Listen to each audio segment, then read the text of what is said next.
یا نے لکھا دیکھے بجمیل انبیاء و شہداء، شہید کی حیات کو بھی نبی کے ساتھ رکھا ہے۔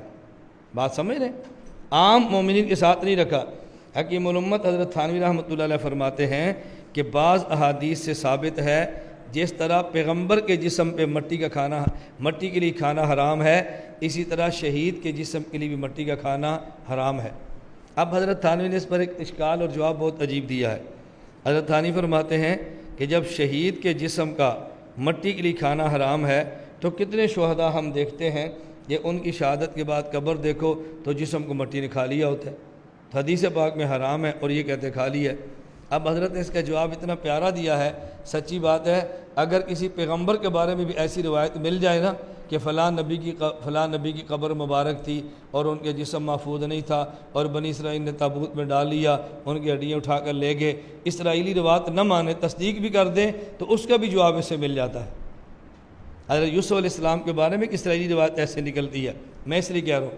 حضرت ثانی فرماتے ہیں اللہ کے نبی نے فرمایا ان اللہ حرم علی الارض ان تاکل اجساد الانبیاء، مٹی پر حرام ہے کہ نبی کے جسم کو کھائے، مٹی پر حرام ہے کہ شہید کے جسم کو کھائے۔ یہ ہو سکتا ہے شہید کا جسم جس نے کھایا وہ مٹی نہ ہو، کوئی اور چیز ہو، مٹی نہ ہو کوئی اور چیز ہو، مٹی پر حرام فرمایا نا، اور چیزوں پر تو حرام نہیں فرمایا۔ تو شہید کا جسم جو ختم ہو گیا ہے یہ مٹی نے نہیں کیا، کسی اور چیز نے کیا۔ اور دوسری بات فرماتے ہیں یہ بھی تب ہے جب اس کی شہادت مان لی جائے، اور ہو سکتا ہے جو اللہ کے راستے میں لڑتا ہوا جان دے گیا، اس نے اللہ کے لیے جان نہ دی ہو، شہرت کے لیے دی ہو، اب اس کے جسم کو مٹی کھا بھی جائے تو حرج کی بات نہیں، کیوں وہ تو شہید ہے ہی نہیں نا۔ اس لیے حضرت فرماتے ہیں نص اپنے مقام پر ٹھیک ہے، ایسا مانا کرو جس کو نص کے اوپر کوئی اعتراض نہ ہو۔ اب یہاں شہید کی حیات کو بیان کیا، ہمارے ایک مولانا صاحب ہیں وہ شہید کی حیات کے خلاف تقریر کر رہے ہیں، اور کیا کہتے ہیں جب کوئی بندہ شہید ہو جائے اور اس کی میت تمہارے پاس آئے اور تم اس پر نماز جنازہ پڑھو تو دعا کیا مانگتے ہو؟ اللہم اغفر لحینا وحینا، اب یہ گردان چل رہی ہے، اللہم اغفر لحینا وحینا، میں ٹھیک پڑھ رہا ہوں؟ بولو دعا کیا ہے؟ اللہم اغفر لحینا، وہ کہتے ہیں میتنا کیوں، جب شہید زندہ ہے تو پھر کہو نا حینا وحینا۔ وہ کل کہا تھا توحید بڑی اچھی بیان کرتے ہیں، ذرا وہ سنیں کیسی توحید بیان ہو رہی ہے۔ کہہ رہے ہیں تم دعا مانگتے اللہم اغفر لحینا ومیتنا، اور جنازہ کس کا ہے؟ شہید زندہ ہے یا مردہ؟ تو پھر کہو نا اللہم اغفر لحینا وحینا، حینا وحینا۔ لوگ پوچھے یہ حینا حینا دو بار کیوں کہتے ہو؟ تو تم کہنا شہید کا جنازہ جو میت نہیں شہید ہے، جب میت نہ کہتے ہو تو پھر مانو شہید نہیں، زندہ نہیں ہے۔ میں نے کہا یار مجھے تعجب ہے، واقعتاً آپ کو بھی تعجب ہوگا، مجھے تعجب کیا ہے، یہ لوگ کہتے ہیں ہم فلاں حدیث نہیں مانتے، کیوں؟ یہ قرآن کے خلاف ہے، کہتے ہیں نا یہ حدیث نہیں مانتے کہ یہ قرآن کے خلاف ہے۔ میں نے کہا تمہیں چاہیے تھا اس جنازے والی دعا کا انکار کر دیتے کہ یہ قرآن کے خلاف ہے۔ قرآن کریم میں ہے لا تقولوا لمن يقتل فی سبیل اللہ اموات بل احیاء، اور شہید سے کیا دعا سے کیا ثابت ہو رہا ہے؟ میت، تو یہ حدیث قرآن کے خلاف ہو گئی نا، تمہیں حدیث کو چھوڑ دینا چاہیے تھا، اب تم نے حدیث کو لیا اور قرآن کو چھوڑ دیا ہے۔ بتاؤ آپ کو تعجب نہیں ہو رہا؟ دعویٰ کیا ہے؟ حدیث قرآن کے خلاف ہو تو کس کو چھوڑیں گے؟ حدیث کو، اور یہاں کس کو چھوڑا جا رہا ہے؟ قرآن کو۔ میں نے کہا شہید کو زندہ علماء دیوبند نے نہیں کہا، شہید کو زندہ قرآن کریم نے کہا ہے، تو یہ نہ کہو کہ علماء دیوبند کے خلاف ہے حدیث، یہ کہو کہ یہ حدیث قرآن کے خلاف ہے۔ اب تم نے فیصلہ کرنا ہے کہ تم قرآن لیتے ہو یا حدیث لیتے ہو۔ میں نے کہا اگر اب میں آپ سے پوچھتا ہوں، میں نے کل بھی کہا تھا، آج بھی کہتا ہوں، پرسوں بھی کہا تھا، بار بار کہوں گا، اگر قرآن پورا تو عقیدہ، قرآن ادھورا تو عقیدہ، اسی طرح اگر حدیث پوری ہے تو عقیدہ پورا، حدیث ادھوری ہے تو عقیدہ۔ اللہم اغفر لحینا ومیتنا، آگے غائبنا کیوں؟ آپ غیر مقلد ہو، آپ غیر مقلد ہو۔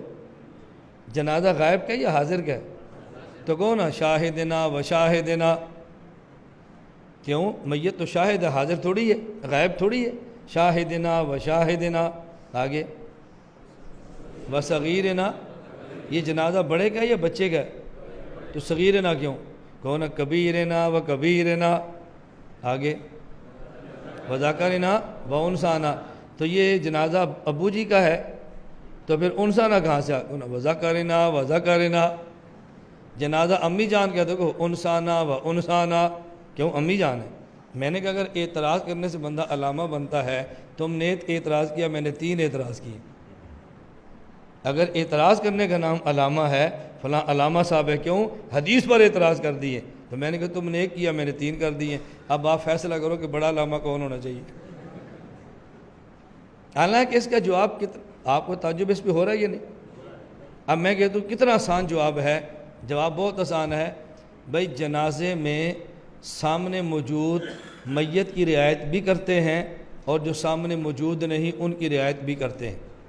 اگر جنازہ شہید کا ہے، اللہم اغفر لحینا، اور ساتھ شریک کیا جو شہید نہیں ہے، ومیتنا ومیتنا، اور اگر جنازہ ہے غیر شہید کا، میتنا، اور ساتھ اسے بھی شریک کیا جو شہید ہے، حینا، دونوں آگے، اللہم اغفر لحینا ومیتنا، اگر جنازہ اس کا جو موجود ہے، وشاہدنا، ساتھ ان کو شامل کیا جو موجود نہیں ہے، غائبنا، جنازہ اس کا جو بڑا ہے، ساتھ اسے شامل کیا جو چھوٹا ہے، صغیرنا و کبیرنا، جنازہ اس کا جو مرد ہے، ساتھ اسے شامل کیا جو عورت ہے، ذکرنا و انثانا، جنازہ عورت کا ہے، ساتھ اسے شریک کیا جو مرد ہے، وذکرنا و انثانا۔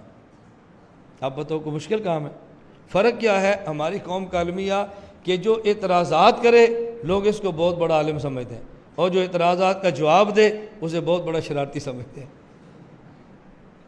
یعنی وہ اعتراضات کر رہے ہیں امت کو جوڑنے والے، اور میں امت کے جو متوارث اعمال ہیں ان کا دفاع کر رہا ہوں، میں امت کو توڑنے والا۔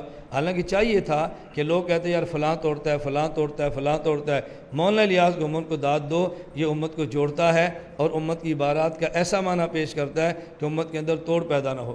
تو جو توڑ رہا ہے وہ نیک لوگ ہیں، مثبت لوگ ہیں، سنجیدہ لوگ ہیں، اور جو توڑ کا جواب دے رہے ہیں یہ شرارتی ہیں، معاشرے کو توڑ رہے ہیں، اور ان کو پتہ ہی نہیں دنیا میں کیا ہو رہا ہے۔ ہمیں پتہ ہے تو تبھی جواب دیتے ہیں، اگر پتہ نہ ہوتا تو جواب کیسے دیتے؟ ہاں جو جواب نہیں دیتے ان کو پتہ نہیں تم کیا کر رہے ہو، ہماری نگاہ ہے تمہارے اوپر، ہمیں پتہ ہے تم کیا کرتے ہو، تم کرتے رہو، ہم جواب دیتے رہیں گے انشاءاللہ۔ دینا چاہیے کہ نہیں؟ دے۔ اب آگے دیکھو، ان نے صرف دلیل بیان کر دی، وَيَشْهَدُ لَهُ صَلَاةُ مُوسَىٰ علیہ السلام فی قبرہ فَإِنَّ الصَّلَاةَ تَسْتَدْعِي جَسَدًا حَيًّا إِلَى آخِرِ مَا قَالَ، کہتے ہیں دلیل پیغمبر کو دنیا میں قبر میں حیات حاصل ہے اور حیات دنیاوی ہے۔ دلیل یہ ہے کہ موسیٰ علیہ السلام نماز پڑھ رہے تھے، اور نماز یہ جسد کا مطالبہ کرتی ہے، اگر جسم نہ ہو تو نماز صرف روح تنہا کیسے پڑھے گی؟ تو نماز پڑھنا اس بات کی دلیل ہے کہ موسیٰ علیہ السلام قبر میں زندہ ہیں اور دنیا والے جسد اثر کے ساتھ زندہ ہیں۔ یہاں پر آپ کو مماتی کہیں گے یہ اللہ کے نبی صلی اللہ علیہ وسلم کا معجزہ ہے۔ موسیٰ علیہ السلام قبر میں نماز پڑھ رہے تھے، اللہ کے نبی نے دیکھا، تو یہ حضور پاک کا معجزہ ہے۔ اب 2 باتیں یاد رکھنا، ایک ہے حضرت موسیٰ علیہ السلام کا قبر میں نماز پڑھنا، اور ایک ہے موسیٰ علیہ السلام کے قبر میں نماز پڑھنا اور اللہ کے نبی کا باہر سے دیکھ لینا۔ موسیٰ علیہ السلام کا نماز پڑھنا یہ معجزہ نہیں ہے، قبر میں موسیٰ علیہ السلام نماز پڑھیں اور برزخ میں ہوں اور پردے میں ہوں اور اللہ کے نبی باہر سے دیکھ لیں، یہ اللہ کے نبی کا معجزہ ہے۔ تو معجزہ نماز پڑھنا نہیں ہے، معجزہ نماز پڑھتے ہوئے کو دیکھ لینا ہے۔ معجزہ اور ہے اور انہیں معجزہ اور کو بنا دیا۔ اب آگے دیکھو کتنی صریح عبارت ہے، کہتے ہیں محنت کو سمجھتے نہیں ہے۔ فَثَبَتَ بِهَذَا أَنَّ حَيَاتَهُ دُنْيَوِيَّةٌ بَرْزَخِيَّةٌ، آ گیا نا؟ پیچھے کیا تھا؟ دنیویۃ لا برزخیۃ۔ مماتی شور مچاتے ہیں، دیکھو برزخی کا انکار ہو رہا ہے۔ ہم نے کہا برزخی کا نہیں، برزخیۃ کما ہی حاصلۃ کا انکار ہو رہا ہے، برزخیۃ کا انکار نہیں ہو رہا۔ فثبت بہذا ان حیاتہ دنیویۃ برزخیۃ، کیوں؟ لکونہا فی عالم البرزخ، یہ دنیویۃ کیوں ہے؟ اس پر دلیل دی ہے موسیٰ علیہ السلام کا نماز پڑھنا، اور نماز جسد کے ساتھ ہوتی ہے لہذا دنیویہ ہے۔ اور برزخیہ کیوں ہے کہ موسیٰ علیہ السلام جو نماز پڑھ رہے تھے عالم دنیا میں نہیں تھے بلکہ عالم برزخ میں تھے، وہ حیات دنیاویہ بھی ہے اور برزخیہ بھی ہے۔ آگے فرمایا کہ اس پر بہترین کتاب مولانا قاسم نانوتوی رحمۃ اللہ علیہ نے لکھی ہے۔ اب لوگ کہتے ہیں مولانا قاسم نانوتوی رحمۃ اللہ نظریہ ٹھیک نہیں ہے، اور شیخ سہارنپوری جس پر اکابر علماء دیوبند کے دستخط ہے، یہ کیا فرماتے ہیں؟ دیکھو ذرا، محمد قاسم العلوم علی المستفیدین قدس اللہ سر العزیز فی هذا المبحث رسالۃ المستقلہ دقیقۃ الماخذ بدیعۃ المسلک لم یرا مثلھا، یہ ایسی کتاب ہے کہ اس جیسی کتاب دنیا میں نظر ہی نہیں آتی، اتنی بہترین کتاب ہے۔ تو کتاب سمجھ نہ آئے تو کتاب کی مخالفت نہیں کرنی چاہیے، سمجھنی چاہیے۔ الناس اعداء لما جاہلوا، یہ ضابطہ ہے کہ لوگ جس کو سمجھتے نہیں اس کو دشمن ہو جاتے ہیں۔ ہم کہتے ہیں جس کو نہ سمجھیں دشمن نہ سمجھنے کی کوشش کریں۔ لا إله إلا الله لا إله إلا الله لا إله إلا الله ما لنا رب سوى لا إله إلا الله لا إله